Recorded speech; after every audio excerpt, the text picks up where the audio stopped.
E aí pessoal, tudo bem com vocês? Eu sou o Digo e você está no canal Digos Fish. Fico feliz em te ver aqui novamente, e se você é novo por aqui, seja muito bem-vindo. Caso goste do nosso conteúdo, nos dê uma força, se inscreva em nosso canal, deixe seu like para que o YouTube entenda isso e aumente o alcance do vídeo, levando esse conteúdo a mais pessoas. Gente, esse é o 10º episódio do Riacho da Zizi. Infelizmente, as notícias não são boas. Eu poderia simplesmente desmontar esse aquário e montá-lo novamente. Arrancava toda essa areia responsável por esse problema. Claro, iria junto da minha camada fértil.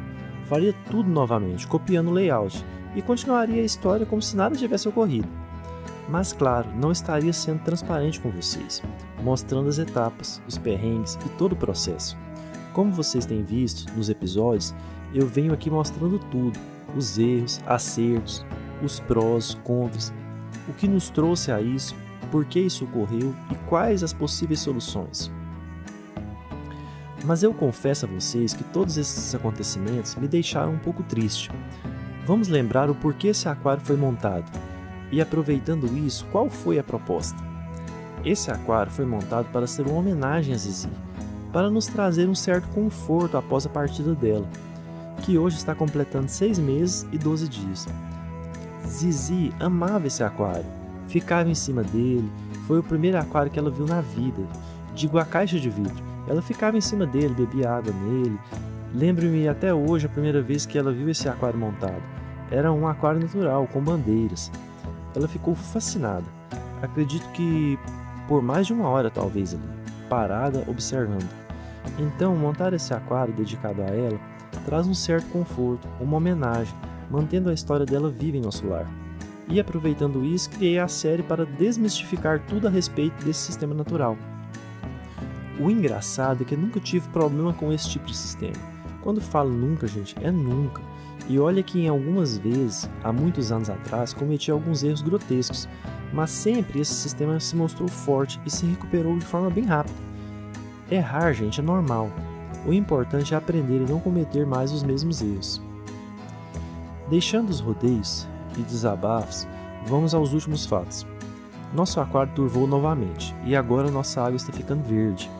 Isso me faz meditar bastante, lembrar dos ocorridos, e quero aqui, da melhor maneira possível, colocar como que em uma linha do tempo para ficar bem claro e servir de ajuda caso isso ocorra com qualquer um, usando ou não esse tipo de sistema. Primeiro grande problema, e isso foi um erro meu, é não ter ido pessoalmente comprar a areia, pois jamais traria esse tipo de areia. Como disse, estou sem carro, tendo apenas a moto, e como a loja entrega, pedi para que entregassem areia aqui em casa. Quando cheguei do serviço e vi a areia, de cara notei que não se tratava de uma areia de quartzo, mas de rio, e o aspecto era bem sujo, bastante sujo. Segundo erro, como eu comprei a areia própria para aquarismo, a intenção era não lavar muito essa areia, não clorar, para não ter muito trabalho. Resultado, levei muita sílica para o aquário. Agora vamos à sequência dos agravos causados por essa areia de péssima qualidade.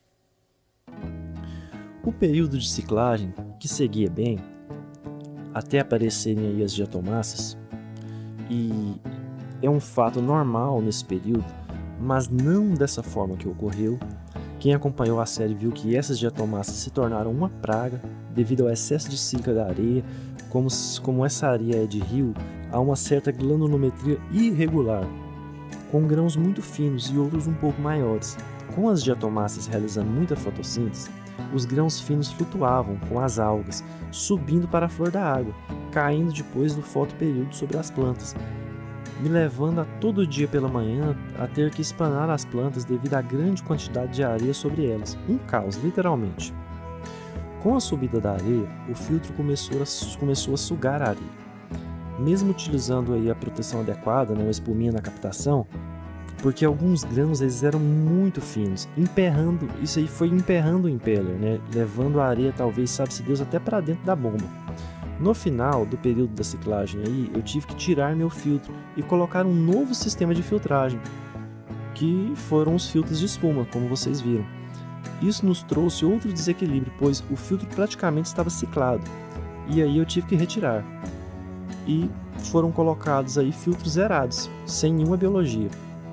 Claro, a biologia está por todo o aquário, mas nesse período toda a biologia é importante. Terminada a ciclagem, eu resolvi ir adicionando os guppies lá do nosso laguinho de bacia. O projeto era para ser um aquário de bandeiras ou de amazônicos, mas devido aos problemas apresentados, decidi colocar os guppies, pois eles também comem algas e fuçam por todo o aquário, então ajudaria a dissipar as bolhas que levantavam os grãos de areia. E deu certo, pois eles mordiscavam até mesmo os grãos que iam subindo. Por outro lado, a carga orgânica aumentou significativamente devido a ter adicionado eles um tanto quanto rápido, dando pausa aí de 2 em 2 dias, o que não foi suficiente. Mas foi um risco assumido para ajudar a corrigir aí esse problema, pois poucos guppies não fariam a menor diferença em um aquário de 160 litros. Com o tempo, tive aquele problema em que o aquário turvou a água completamente.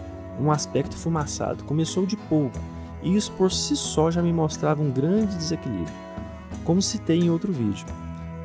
Como relatei aqui, fiz os testes, tudo estava perfeito, tirando a turbidez visual. O problema perdurou e resolvi usar um clarificante, o que momentaneamente deu certo, a água ficou linda, mas, como vimos, a raiz do problema não foi solucionada, por isso o fato ocorre novamente. Hoje, o riacho da Zizi está completando 3 meses. A água voltou a ficar turva, mas dessa vez está ficando esverdeada. Água verde, gente, pode ocorrer por vários motivos. Nesse caso, não tem iluminação solar direta, não há iluminação exagerada das lâmpadas, pois são apenas 49 watts de lâmpadas comuns de LED para 160 litros. E mesmo a claridade do ambiente é insuficiente para gerar esse tipo de problema. Então, isso nos leva a crer que é um excesso de nutrientes na água. Como vocês viram, um desequilíbrio vai gerando outro, como um dominó caindo sobre outros em fila. A água verde veio para trazer equilíbrio, consumir o excesso de nutrientes. É importante salientar que a qualidade da água está perfeita, os peixes estão bem, cores vibrantes, se reproduzindo, felizes da vida. Percebi também uma microvida muito rica e os peixes se alimentam o tempo todo desta. Então é um problema apenas visual, mas é um problema, ninguém quer um aquário verde. E se esse perdurar, algumas plantas podem vir a morrer, o que por sua vez pode gerar mais desequilíbrios. Aqui temos uma encruzilhada: intervir diretamente ou deixar a natureza se equilibrar, o que pode demorar. Se formos intervir, há soluções rápidas, como usar um filtro UV, o que deixaria a água estéril, e isso com o tempo diminuiria até a imunidade dos peixes, visto que eles viveriam em uma água sem nenhum patógeno. Poderíamos também realizar uma troca total de água, ou grande, tipo 50-50 em 2 dias, o que tiraria muita biologia do aquário nessa fase inicial, isso é muito ruim. Outra opção de intervenção seria dar um blackout de uns 4 dias no aquário, deixar sem iluminação. Mas e se deixarmos por conta da natureza? Bom, gente, isso também não significa que não faríamos nada, apenas manteremos uma rotina habitual. E esse é o plano que escolhi, pois é a respeito disso que tratamos, de um aquário natural, o mais natural possível. Então, quero detalhar os passos que tenho em mente para ajudar na recuperação natural do aquário. O primeiro passo que tomei foi suspender uma das lâmpadas, a de 15 watts. Suspender, que eu falo colocar acima, né? Coloquei ela acima aí das plantas que estão na superfície, para que essas tenham mais energia, crescendo e consumindo mais nutrientes. O segundo passo que tomei foi adicionar uma batata doce. Essa que está aparecendo o Patrick aí, amigo do Bob Esponja. Vamos ver se vai dar certo, pois reza a lenda que batatas doces têm grande poder de absorção de nutrientes. O terceiro passo que tomei hoje é diminuir o tempo de fotoperíodo para apenas 6 horas. O quarto passo que irei tomar é conseguir algumas plantas flutuantes, seja um alface d'água ou salvinha, para ajudar a consumir mais nutrientes ainda. E o quinto passo, que não diria que é um passo, pois já fazemos, seria manter nossa rotina semanal habitual, troca parcial de 20% e raspagem dos vidros frontais quando necessário. Se isso é suficiente, é o que veremos nos próximos episódios. Obrigado por você que está acompanhando, um forte abraço, fiquem com Deus e até a próxima. Valeu, gente!